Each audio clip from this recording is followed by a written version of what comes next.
राष्ट्र सर्वप्रथम, राष्ट्र सर्वप्रथम, राष्ट्र सर्वप्रथम, राष्ट्र सर्वप्रथम। राष्ट्र सर्वप्रथम की बात कार्यक्रम में आप सभी राष्ट्रवासियों का हार्दिक स्वागत है। पश्चिम बंगाल चुनाव में मतगणना कर्मियों की तैनाती पर उच्चतम न्यायालय के दिशा निर्देशों को बीजेपी और तृणमूल कांग्रेस दोनों ने अपनी अपनी जीत बताया। दिल्ली उच्च न्यायालय ने इंस्पेक्टर पद से जुड़े उच्च वेतनमान के आधार पर पेंशन संशोधन की मांग वाली एक रिट याचिका खारिज कर दी। बस्तर मंडल में वर्ष 2025 और 2026 में बड़ी संख्या में माओवादी कार्यकर्ताओं ने हिंसा का मार्ग त्याग दिया है और पुनरावास के लिए आगे आए हैं। केंद्रीय संचार एवं पूर्वोत्तर क्षेत्रीय विकास मंत्री ज्योतिरादित्य सिंधिया ने केंद्रीय गृह एवं सहकारिता मंत्री अमित शाह के सुझाव एवं मार्गदर्शन में राष्ट्रीय आपदा प्रबंधन प्राधिकरण के सहयोग से विकास सेल ब्रॉडकास्ट अलर्ट सिस्टम का शुभारंभ किया। दिल्ली के विवेक विहार में एक 4 मंजिला इमारत में एसी ब्लास्ट से लगी भीषण आग में 9 लोगों की मौत हो गई। देश भर में मौसम ने अचानक करवट बदल ली है। एक नए वेस्टर्न डिस्टर्बेंस के कारण उत्तर मध्यम और पश्चिम भारत के कई राज्यों में आंधी और बारिश का दौर शुरू हो गया है। मध्य प्रदेश के जबलपुर जिले में बारगी बांध पर हुए क्रूज बोट हादसे में मरने वालों की संख्या बढ़कर 13 हो गई है।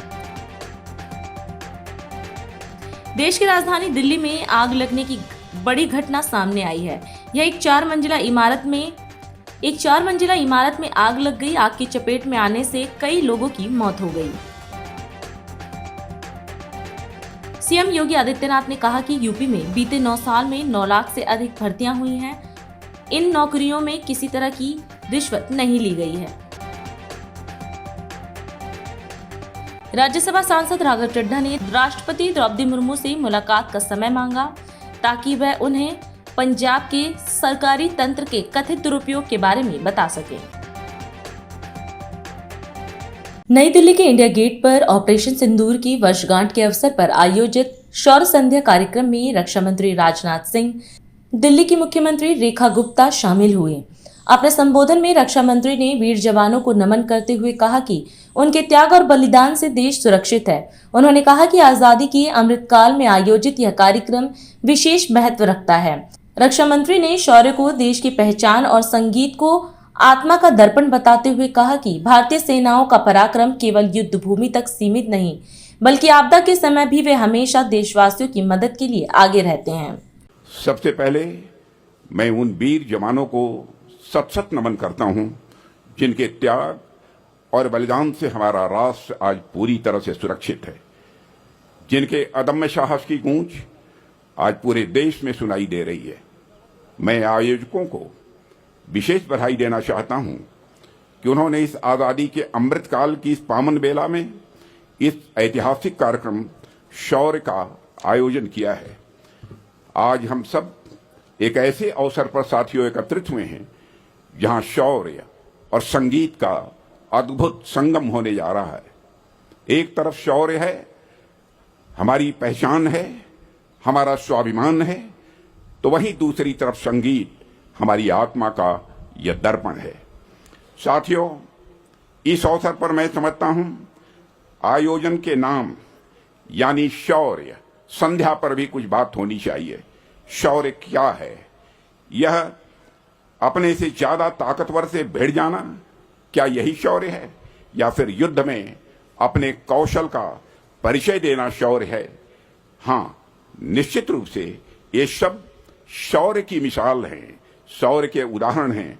लेकिन मुझे लगता है कि शौर्य केवल शारीरिक शक्ति या युद्ध कौशल का नाम नहीं है। शौर्य हमारे मन की वह अटल अवस्था है जहां राष्ट्र प्रेम के आगे सारे सुख, सारे मोह, सारे भय यह व्यर्थ हो जाते हैं। शौर्य वो दिव्य भाव है जहां हमारा एक सैनिक अपने माता पिता, पत्नी और बच्चों के स्नेह के बंधन से ऊपर उठकर मां भारती की रक्षा का व्रत लेता है। जब आप एक सैनिक के जीवन को गहराई से देखेंगे मेरे साथियों, तो आप ये पाएंगे कि शौर्य का पहला पाठ हमारे सैनिक अपने घर से ही सीख कर आते हैं। सेवा का भाव, राष्ट्र और समाज को हमेशा खुद से आगे रखने का यह भाव उन्हें बचपन से ही सिखा दिया जाता है। दूसरा पाठ सैनिक को ट्रेनिंग एकेडमी में सीखने को मिलता है, जहां स्वयं से पहले राष्ट्र का मंत्र उनके रोम रोम में बस जाता है और फिर सीमा पर वही शौर्य एक जीवंत प्रतिमा की तरह सैनिक में दिखाई देता है। साथियों, और ये शौर्य जो है वह हमारी नसों में हजारों वर्षों से बह रहा है, इसलिए हमारी सैन्य परंपराएं भी बहुत ही गौरवशाली है। रामायण और महाभारत के युद्ध से लेकर ऑपरेशन सिंदूर तक हमारे योद्धाओं ने अपने इसी शौर्य का परिचय एक बार नहीं बार बार दिया है। और साथियों, इस अवसर पर मैं ऑपरेशन सिंदूर का जिक्र करना चाहूंगा और मैं इस मंच से ऑपरेशन के हर योद्धा को और उनके परिजनों को नमन करता हूं। और जब ऑपरेशन सिंदूर के दौरान मैं अपने जवानों से मिल रहा था साथियों, तो मैं निश्चित रूप से भावुक हो गया था। मातृभूमि के लिए उनका प्रेम और राष्ट्र के प्रति उनका अटूट समर्पण देखकर मैं निःशब्द हो गया था। आज के आयोजन में उन्हीं भावों को शब्द मिलने वाले हैं, ऐसा मेरा विश्वास है। साथियों, मुझे यह कहते हुए बेहद गौरव की अनुभूति हो रही है कि हमारी सेनाओं का शौर्य केवल युद्ध भूमि तक सीमित नहीं है। देश दुनिया जब भी कोई दुर्भाग्यपूर्ण आपदा आती है, चाहे भूकंप हो, बाढ़ हो, सुनामी हो या फिर कुछ और भी हो, वहां तुरंत हमारे जवान सहायता के लिए पहुंच जाते हैं। और हमारे सेनाओं की यह विशेषता है कि वे बंदूक उठाते हैं तो भी लोगों की रक्षा करने के लिए उठाते हैं, और जब बंदूक वह रखते हैं तो भी भोजन और दवाइयां लेकर पीड़ितों की रक्षा और सेवा करने में वह लग जाते हैं। युद्ध भूमि पर पराक्रम दिखाना हो या पीड़ितों की सेवा करनी हो, हमारी सेनाओं ने हर जगह अपना शौर्य का परिचय दिया है। आज के इस भव्य एवं प्रेरणादायक आयोजन के लिए आयोजकों को बधाई देता हूं और मैं यहां उपस्थित सभी कला साधकों को भी पुनः बधाई देता हूं। आप सबको बहुत बहुत धन्यवाद। पुनः एक बार बोलिए भारत माता की। लखनऊ के लोक भवन में उत्तर प्रदेश अधीनस्थ सेवा चयन आयोग द्वारा नियुक्ति पत्र वितरण समारोह आयोजित किया गया। इस दौरान खाद्य सुरक्षा एवं औषधि प्रशासन विभाग के लिए 357 कनिष्ठ विश्लेषकों और चिकित्सा एवं स्वास्थ्य विभाग के 252 दंत स्वास्थ्य वैज्ञानिकों को नियुक्ति पत्र सौंपे गए। कार्यक्रम में मुख्यमंत्री योगी आदित्यनाथ भी मौजूद रहे। अपने संबोधन में उन्होंने सभी नवचयनित अभ्यर्थियों को बधाई दी। मुख्यमंत्री ने कहा कि प्रदेश में पिछले 9 वर्षों में 9 लाख से अधिक युवाओं को सरकारी नौकरी दी गई है, जो पारदर्शी और निष्पक्ष भर्ती प्रक्रिया का प्रमाण है। उन्होंने बताया कि इस वर्ष अधीनस्थ सेवा चयन आयोग 32,000 से अधिक भर्तियां पूरी करेगा, जबकि अन्य आयोगों के माध्यम से भी बड़े पैमाने पर नियुक्तियां की जाएंगी। उन्होंने चालू वित्त वर्ष 2026-27 में 1.5 लाख से अधिक सरकारी नौकरियां देने का लक्ष्य बताया। स्वास्थ्य विभाग, खाद्य सुरक्षा और औषधि प्रशासन विभाग से जुड़े हुए विभिन्न पदों के लिए चयनित अभ्यर्थियों को नियुक्ति पत्र वितरण के आयोजित आज के इस कार्यक्रम में इन विभिन्न विभागों से जुड़े हुए चयनित अभ्यर्थीगण और उपस्थित बहनों और भाइयों, मैं सबसे पहले जिन 609 पदों पर चयन की प्रक्रिया संपन्न हुई है, आपके इस सकुशल चयन की प्रक्रिया और आज नियुक्ति पत्र वितरण के आज के इस कार्यक्रम के अवसर पर आप सबको मैं हृदय से बधाई देता हूं। आपके परिवार के सदस्यों को भी हृदय से बधाई देता हूं। कार्य करने की इच्छा शक्ति, गवर्नमेंट की जो स्पष्ट नीति होनी चाहिए, साफ नियत होनी चाहिए, परिणाम भी आते हैं। आज उसी परिणाम का, उसी दिशा में किए गए प्रयासों का परिणाम है कि हमने अब तक 9 लाख से अधिक नौजवानों को सरकारी नौकरी दी है यूपी के अंदर, 9 लाख से अधिक। और देश के अंदर किसी भी राज्य में सबसे अधिक नियुक्ति की प्रक्रिया को सकुशल संपन्न करने, पारदर्शी तरीके से संपन्न करने का ये रिकॉर्ड है। लगातार अभी हम लोग कर रहे हैं। अधीनस्थ चयन आयोग, अकेले अधीनस्थ सेवा चयन आयोग इस वर्ष 32,000 से अधिक नियुक्ति की प्रक्रिया को संपन्न करेगा। शिक्षा चयन आयोग, इसमें हजारों शिक्षकों की भर्ती की प्रक्रिया इसके माध्यम से संपन्न होनी है। उत्तर प्रदेश लोक सेवा आयोग लगभग 15,000 भर्ती इसको करनी है, इस वर्ष ये इसको संपन्न करेगा। उत्तर प्रदेश पुलिस भर्ती और प्रोन्नति बोर्ड वर्तमान में उनके सब इंस्पेक्टर के और होमगार्ड की भर्ती की परीक्षा संपन्न हो चुकी है। अगर इन दोनों को मिलाकर के देखेंगे तो ये संख्या है 45,000 और लगभग इतने ही और भर्तियों की प्रक्रिया हमारी आगे बढ़ रही है। ये मान करके चलिए कि अगले एक वर्ष, इस एक वर्ष के अंदर यानी 26-27 के अंदर अकेले यूपी के अंदर 1.5 लाख इन सभी विभागों में भर्ती की प्रक्रिया इन सभी आयोग और बोर्ड के माध्यम से 1.5 लाख से अधिक भर्ती की प्रक्रिया संपन्न होनी है। और आप देखेंगे किसी भी भर्ती की प्रक्रिया में हमने यूपी में भर्ती की प्रक्रिया में किसी भी प्रकार का सेंध न लगे, इसके लिए सख्त कानून भी बनाया है। जो भी इन भर्ती की प्रक्रिया की, इसकी पारदर्शिता पर, इस भर्ती की प्रक्रिया की किसी भी प्रकार की धांधली करते हुए पाया जाता तो उसको आजीवन कारावास की सजा और उसकी पूरी संपत्ति को जब्त करने का कानून भी हमारे पास मौजूद है।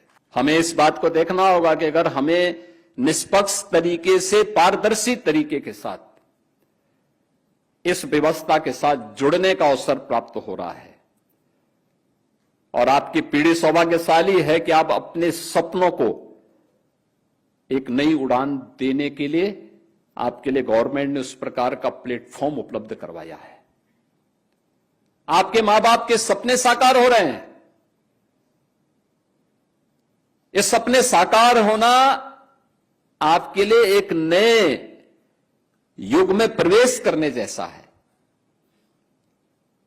और उस दिशा में आपके द्वारा जो प्रयास प्रारंभ होगा, इसलिए आपकी भी जिम्मेदारी बनती है कि अगर गवर्नमेंट ने इस प्रकार का प्लेटफॉर्म दिया है तो हम भी जिस शुद्ध नियत के साथ आपको नियुक्ति पत्र दिया जा रहा है उसमें जितना अच्छा हो सकता है अपने स्तर पर हम उतना अच्छा परफॉर्म करके दिखाएंगे।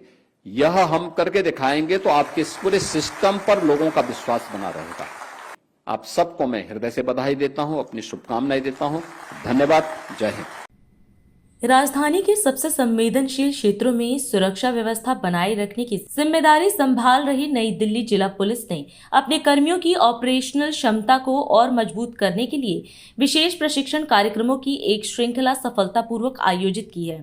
इन प्रशिक्षण कार्यक्रमों का उद्देश्य पुलिस बल की आपात स्थिति में प्रतिक्रिया क्षमता, भीड़ प्रबंधन कौशल और समग्र कार्यकुशलता को बेहतर बनाना था। यह प्रशिक्षण 24 अप्रैल से 29 अप्रैल 2026 तक पुलिस स्टेशन बाराखंबा के ऑडिटोरियम में आयोजित किया गया, जिसकी निगरानी अतिरिक्त उपायुक्त पुलिस नई दिल्ली जिला आनंद कुमार मिश्रा ने की। इसके अलावा 29 अप्रैल से 1 मई 2026 तक पुलिस स्टेशन पार्लियामेंट स्ट्रीट में क्रॉव मागा डिफेंस तकनीकों पर विशेष प्रशिक्षण मॉड्यूल भी आयोजित किया गया, जिसमें वरिष्ठ पुलिस अधिकारी हरिलाल चौहान आईपीएस के मार्गदर्शन में पुलिस कर्मियों को क्लोज क्वार्टर कॉम्बैट और आत्मरक्षा के गुर सिखाए गए। इन प्रशिक्षण कार्यक्रमों में नई दिल्ली जिला के विभिन्न थानों और यूनिट्स से कुल 509 पुलिसकर्मियों ने उत्साहपूर्वक भाग लिया। प्रशिक्षण के मुख्य घटकों में फायर आर्म्स हैंडलिंग और सुरक्षा पर मॉस्केटरी प्रशिक्षण, रैपिड एक्शन फोर्स द्वारा संकट प्रबंधन, भीड़ के व्यवहार को समझने और नियंत्रित करने की तकनीकें, तनाव में संयम बनाए रखने और पेशेवर व्यवहार पर सत्र तथा केंद्रीय औद्योगिक सुरक्षा बल के द्वारा पिकेट चेकिंग और एक्सेस कंट्रोल से जुड़े मानकों की जानकारी शामिल है। इसके साथ ही क्रॉव मागा जैसी आधुनिक आत्मरक्षा तकनीकों पर भी विशेष जोर दिया गया, जिससे पुलिसकर्मी किसी भी चुनौतीपूर्ण स्थिति में खुद को सुरक्षित रखते हुए प्रभावी कार्यवाही कर सके। नई दिल्ली जिला पुलिस उपायुक्त सचिन शर्मा ने बताया कि उन्नत प्रशिक्षण के माध्यम से पुलिस को भविष्य की सुरक्षा चुनौतियों से निपटने के लिए और अधिक सक्षम बनाया जा रहा है। उन्होंने इस अवसर पर इस कार्यक्रम के सफल आयोजन में योगदान देने वाले सभी अधिकारियों, CISF, RAF और विशेष रूप से IPS अधिकारी हरिलाल चौहान और उनकी टीम के प्रति आभार व्यक्त किया। उत्तर रेलवे के दिल्ली मंडल उपयोगकर्ता परामर्शदात्री समिति के पुनर्गठन के पश्चात पूर्वांचल निवासी रेलवे यात्रियों की सशक्त आवाज कमलेश शर्मा को समिति के सदस्य के रूप में चुना गया है। कमलेश शर्मा, जो बढ़ई कारीगर समाज से ताल्लुक रखते हैं, वे पिछले कई वर्षों से पूर्वांचल वासियों से जुड़े मुद्दे उठाते रहे हैं। परामर्शदात्री समिति में उनके चयन को इस संबंध में एक बड़ा कदम माना जा रहा है। यह समिति रेल यात्रियों का रेलवे के विभिन्न निर्णयों में प्रतिनिधित्व करती है, जिसमें समिति के अधिकार क्षेत्र में आने वाले क्षेत्रों में जन सुविधाओं की उपलब्धता, स्टेशन की स्थापना, रेलगाड़ियों के संचालन का समय और जनता की भलाई से जुड़े विभिन्न मुद्दे शामिल रहते हैं। यही कारण है कि कमलेश शर्मा के उत्तर रेलवे दिल्ली मंडल में चुने जाने से पूर्वांचल निवासियों में खुशी का माहौल है और उम्मीद जताई जा रही है कि वह समिति के माध्यम से रेल यात्रियों की आवाज उठाते रहेंगे। दक्षिण जिला पुलिस ने बड़ी कार्रवाई करते हुए मैदानगढ़ी क्षेत्र से 2 विदेशी नागरिकों को व्यावसायिक मात्रा में मादक पदार्थों के साथ गिरफ्तार किया। पुलिस के अनुसार यह कार्रवाई लगातार मिल रही खुफिया सूचनाओं और क्षेत्र में नशीले पदार्थों की तस्करी को लेकर बढ़ती चिंताओं के बीच की गई। डीसीपी दक्षिण अनंत मित्तल के मुताबिक 27 अप्रैल 2026 को नेवसराय और मैदानगढ़ी पुलिस थाना को गुप्त सूचना मिली थी कि 2 विदेशी नागरिक मैदानगढ़ी इलाके में भारी मात्रा में ड्रग्स की खेप लेकर पहुंच सकते हैं।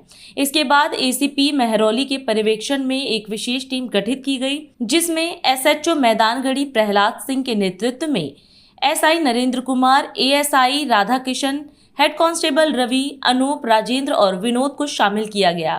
टीम ने तत्काल कार्रवाई करते हुए इलाके में निगरानी बढ़ाई और संदिग्ध गतिविधियों पर नजर रखी। करीब रात 10:30 बजे पुलिस के लगाए गए जाल में हरियाणा नंबर की एक्टिवा पर सवार दोनों संदिग्ध फंस गए।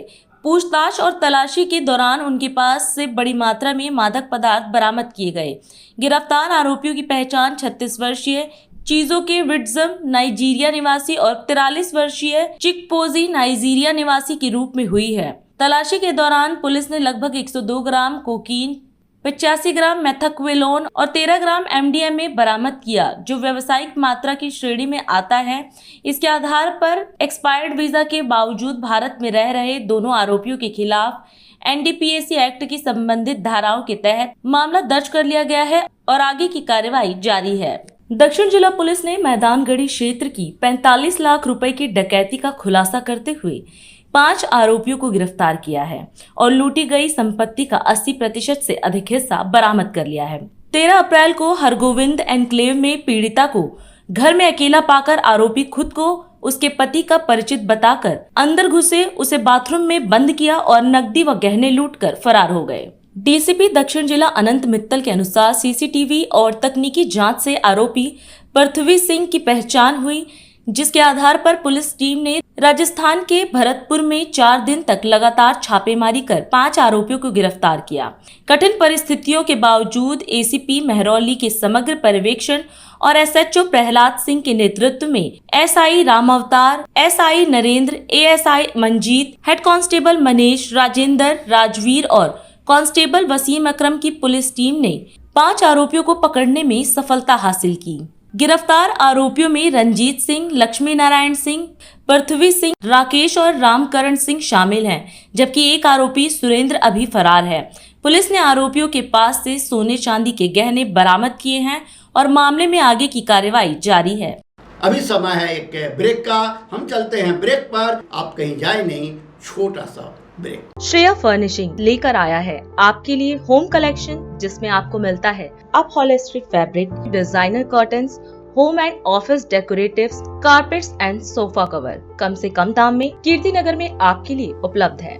Kamal Buildtech Private Limited, fulfilling promises. With our professional team and experience of delivering projects, in past we guarantee you peace of mind and top quality work in an affordable price.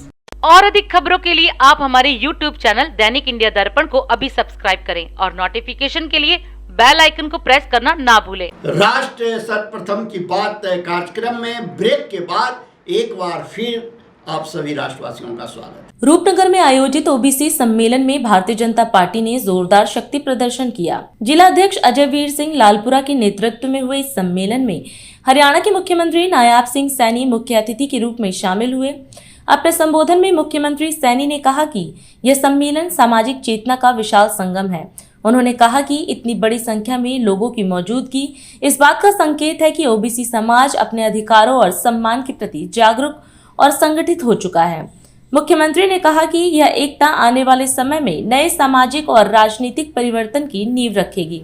साथ ही उन्होंने OBC समाज के गौरवशाली इतिहास का भी उल्लेख किया।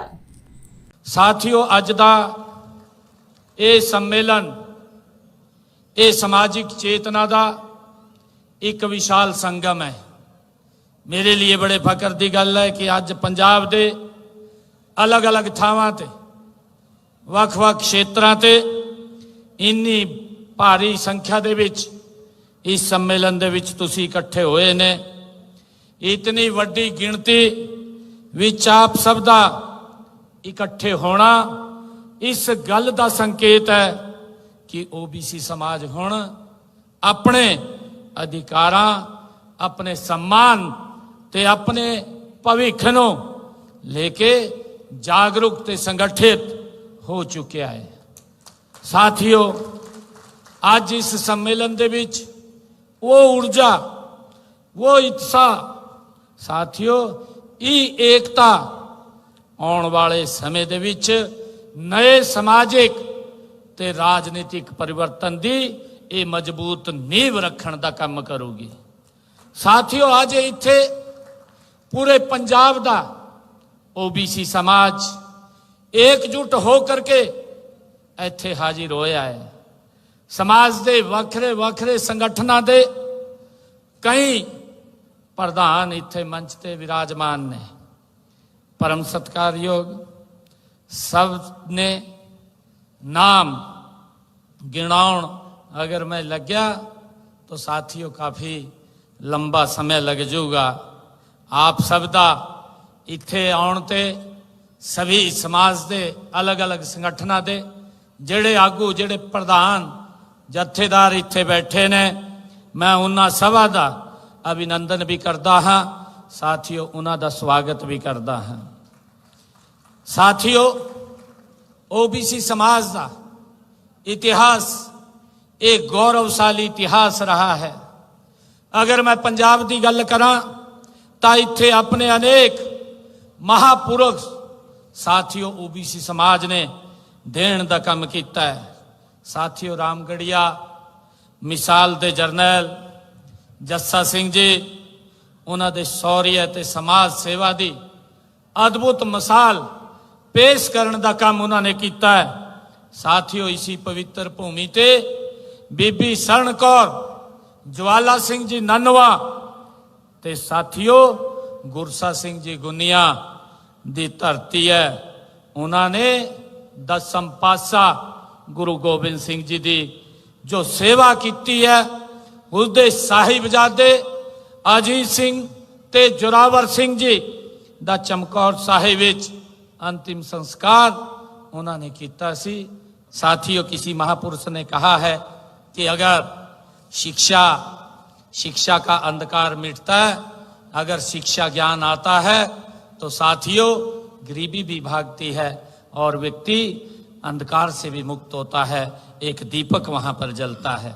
साथियों, दीपक जलाने का काम साडे देश के प्रधानमंत्री आदरणीय नरेंद्र मोदी जी कर रहे हैं। साथियों, और अज अगर प्रधानमंत्री जी ने ओबीसी समाज नूं सम्मान देने का काम किया है और अज जदों महिलावां नूं सम्मान देने की गल आई तो कांग्रेस पार्टी उन्हां दे साथियों इर्द गिर्द बैठण वाले जिहड़े लोग ने उन्होंने फिर उसका विरोध करने का काम किया है। साथियों, ना तो ये लोग ओबीसी समाज से खुश है, ना महिलावां ते खुश है, ना गरीब ते खुश है। आदरणीय मोदी जी ने जेड़ियां योजना चलाइया, उन्होंने उन योजनावां के माध्यम से 25 करोड़ से ज्यादा ਸਾਥੀਓ ਦੇਸ਼ ਦੇ ਅੰਦਰ ਲੋ ਗਰੀਬ ਵਿਅਕਤੀ ਨੂੰ ਗਰੀਬੀ ਤੇ ਬਾਹਰ ਨਿਕਾਲਣ ਦਾ ਕੰਮ ਇਹ ਨਰਿੰਦਰ ਮੋਦੀ ਜੀ ਦੀ ਨੀਤੀਆਂ ਨੇ ਕੀਤਾ ਹੈ। ਆਦਰਣੀय ਪ੍ਰਧਾਨ ਮੰਤਰੀ ਜੀ ਨੇ ਜੋ OBC ਸਮਾਜ ਲਈ ਜਿਹੜੀਆਂ ਯੋਜਨਾ ਚਲਾਈਆਂ ਨੇ ਉਹਦੇ ਆਉਣ ਲਈ ਸਮੇਂ ਤੇ ਸਾਡੀ ਪੀੜ੍ਹੀਆਂ ਤੇ ਬਦਲਾਵ ਆਣਾ ਉਹ ਬੜਾ ਜ਼ਰੂਰੀ ਹੈ। ਸਾਥੀਓ ਆਦਰਣੀय ਪ੍ਰਧਾਨ ਮੰਤਰੀ ਜੀ ਨੇ OBC ਸਮਾਜ ਨੂੰ जो 27% का आरक्षण देने का काम किया है। बड़कोट उत्तरकाशी में श्रीमद् भगवत कथा का भव्य आयोजन किया गया, जिसमें मुख्यमंत्री पुष्कर सिंह धामी भी शामिल हुए। कार्यक्रम को संबोधित करते हुए मुख्यमंत्री ने कहा कि जब से नरेंद्र मोदी देश के प्रधानमंत्री बने हैं, तब से देश में सनातन धर्म का स्वर्णिम युग शुरू हुआ है। उन्होंने कहा कि 500 वर्षों के बाद प्रधानमंत्री मोदी के नेतृत्व में राम मंदिर का निर्माण और प्राण प्रतिष्ठा संभव हो पाई है। मुख्यमंत्री ने बद्रीनाथ और केदारनाथ धाम में चल रहे विकास कार्यों की भी जानकारी दी। साथ ही उन्होंने कहा कि प्रधानमंत्री की प्रेरणा से उत्तराखंड देश का पहला राज्य बना है जहां समान नागरिक संहिता को लागू किया गया है। जो यहाँ पर महा भगवत पुराण का आयोजन किया है, भगवत कथा का आयोजन किया है, उमा जी की याद में सच में बहुत पुनीत कार्य है। और ये धर्म कर्म का ही समय है देश में कि प्रधानमंत्री मोदी जी के बनने के बाद देश में सनातन का मैं कहूंगा कि स्वर्णिम युग आया है। देखिए 500 वर्षों के बाद ये मंदिर बना हमारे प्रधानमंत्री मोदी जी के नेतृत्व में। अयोध्या जी में मंदिर बन गया, प्राण प्रतिष्ठा भी हो गई, ध्वजारोहण भी हो गया, सारे कार्यक्रम हो गए। आप बनारस बाबा, ये भी वैसे काशी है, हमारी उत्तर काशी भी काशी है, यहाँ भी भगवान विश्वनाथ जी विराजमान होते हैं और वहाँ महादेव काशी में भी विराजमान होते हैं। अगर आप में से कोई काशी गया होगा कभी पहले, तो वो छोटा सा रास्ता होता था। अगर कोई महादेव का भक्त माँ गंगा का जल लेकर अगर भगवान विश्वनाथ जी को चढ़ाना चाहता था, अर्पित करना चाहता था गंगा जी का जल लाकर, तो उसको रास्ता नहीं मिलता था, संघर्ष करना पड़ता था। वहां भी उस बाधा को दूर करने का काम, उस अवरोध को, उस बैरियर को हटाने का काम किसी ने किया, तो हमारे प्रधानमंत्री मोदी जी ने किया। आज वहां विश्वनाथ जी का गलियारा बन गया, काशी कॉरिडोर बन गया, भव्य काशी और दिव्य काशी बन गई। महाकाल उज्जैन में, महाकाल नगरी में महाकाल लोक बन गया। हमारे राज्य में 4 धाम ऑल वेदर बन गए, सड़कें बन गई, इतनी चौड़ी चौड़ी सड़कें बन रही हैं। वैसे कुछ अवरोध भी आए थे। बद्रीनाथ जी का मास्टर प्लान बन रहा है, आप जाइए देखिए। केदारनाथ जी का बिल्कुल नवनिर्माण हो रहा है, पुनः निर्माण हो रहा है। 2013 की आपदा के बाद किस तरह से चीजें वहां खराब हो गई, ऐसे अनेक काम। और इस दौरान लगातार हम लोग बहुत सारे काम कर रहे हैं। धर्म के मार्ग पर ही आगे बढ़ते हुए हमारे प्रधानमंत्री मोदी जी की प्रेरणा से हमारा राज्य उत्तराखंड ऐसा पहला राज्य बन गया जहां रहने वाले सभी लोगों के लिए, कोई किसी जाति का हो, धर्म का हो, पंथ का हो, वर्ग का हो, समुदाय का हो, देश का संविधान जिसमें उसके अनुच्छेद 44 में जिसका प्रावधान किया गया कि समान नागरिक संहिता का कानून अगर कहीं सबसे पहले लागू हुआ है तो देवभूमि उत्तराखंड में लागू हुआ है। और देवभूमि उत्तराखंड से निकली हुई ये गंगा, समान नागरिक संहिता की गंगोत्री, पूरे देश के अन्य राज्यों को भी आज लाभ देने का काम कर रही है। अनेक काम जो उत्तराखंड में जिनकी शुरुआत हो रही है, वो अन्य राज्यों के लिए भी आज उदाहरण बन रहे हैं। अन्य राज्य भी उस दिशा में चल रहे हैं। अभी भाई मंदिर ने नकल कानून के बारे में बताया, उत्तराखंड का नहीं, भारतवर्ष का सबसे कड़ा नकल का कानून लेकर आए और उसका परिणाम हुआ कि आज तक 30,000 से ज्यादा गरीब माता पिता के बेटे और बेटियों को आज पारदर्शिता के आधार पर, योग्यता, क्षमता और प्रतिभा के आधार पर चयन का अवसर मिल रहा है सरकारी नौकरियों में। एक साथ 1, 2, 3, 4 और 5 नौकरियां हमारे ही घर के उन्हीं बेटे बेटियों की लग रही है जिनका पहले नंबर नहीं आ रहा था। और अधिक खबरों के लिए आप हमारे YouTube चैनल दैनिक इंडिया दर्पण को अभी सब्सक्राइब करें और नोटिफिकेशन के लिए बेल आइकन को प्रेस करना ना भूलें।